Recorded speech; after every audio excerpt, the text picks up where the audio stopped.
Live from the campus of Harding University in Searcy, Arkansas, this is HU16 News, live at 5.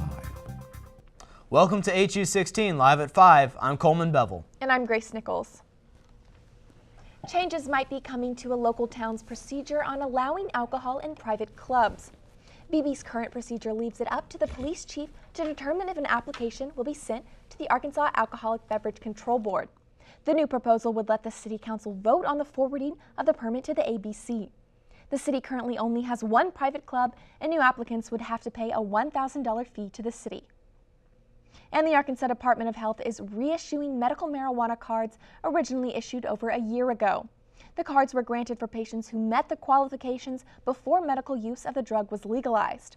After a count last week, over 10,500 cards had been issued. The medical marijuana cards can be used for a full year before expiration. 3 drug distributors will be heading to court. Arkansas is suing Cardinal Health and other drug manufacturers for failing to monitor and report suspicious opioid shipments into the state. This is the second suit that Attorney General Leslie Rutledge has filed against companies for opioid abuse.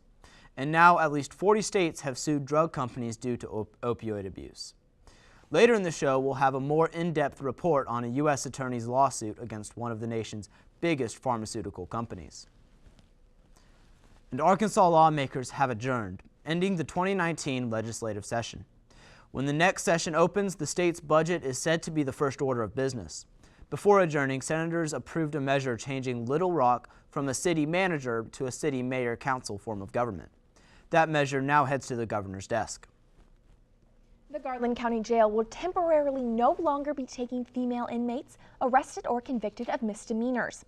The facility has exceeded operational capacity since January, and the policy will remain in effect until the inmate count drops below 58 women. The jail was opened to help address overcrowding concerns in another prison, but now is enduring the same issue. The jail currently has 64 female inmates. And Arkansas school districts will be receiving funds to repair and replace schools. $104 million will be split between 40 school districts for the expansions, renovations, and replacing of buildings.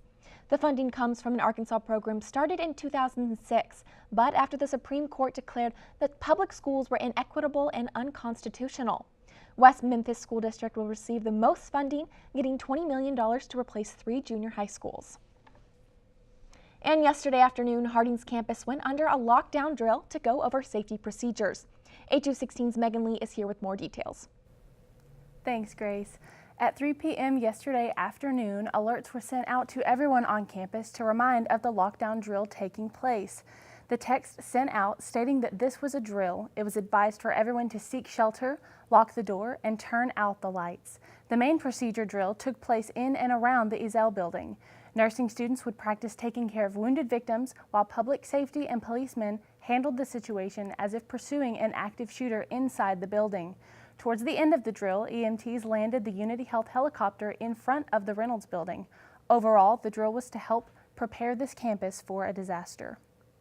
It helps any student, whenever a real situation comes, to know what to do. All of the precautions that we take help equip like a student in a classroom on the sidewalk. Whenever a situation occurs, they will know what to do if a real situation happens.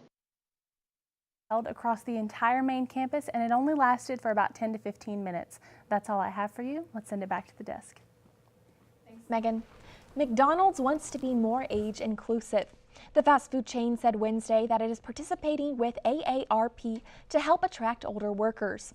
The company is hoping to fill in workers for breakfast and lunch hours. Some younger workers can't commit to those shifts because of school conflicts. McDonald's said its goal is to make 250,000 new hires. And with that, McDonald's also announced their plans to bring more jobs into the natural state. McDonald's say they're expecting to hire 3,600 employees to help serve customers during the summer. Along with those jobs, McDonald's is offering opportunities for workers to get an education through scholarships and career advising services. McDonald's has awarded more than $630,000 in tuition assistance, along with supporting 280 workers in Arkansas. The international labor data firm MC released a study showing Arkansas Tech University's economic impact in Arkansas. Last year, the university added over $500 million to the state's overall revenue. Along with revenue, ATU also supported 5,658 jobs. MC also concluded that over 93% of the students attending ATU are residents of Arkansas. And a small town in Arkansas wants to make a big splash. BB officials have decided to hold a meeting to discuss a proposed water park this May. The proposed park would include outdoor and indoor pools, as well as diving boards and slides. The meeting is set for May 13th at 6:30 p.m. And White County is set to celebrate heritage in a special way. The White County Historical Society unveiled the sign for the future Pioneer Village Museum and Visitor Center. Pioneer Village is a recreated 1800s-style settlement that opened in the 60s. Fundraising is currently underway, and the owners say construction will begin as soon as all the funds are raised. And some troubling new details about the Boy Scouts, that's a little later.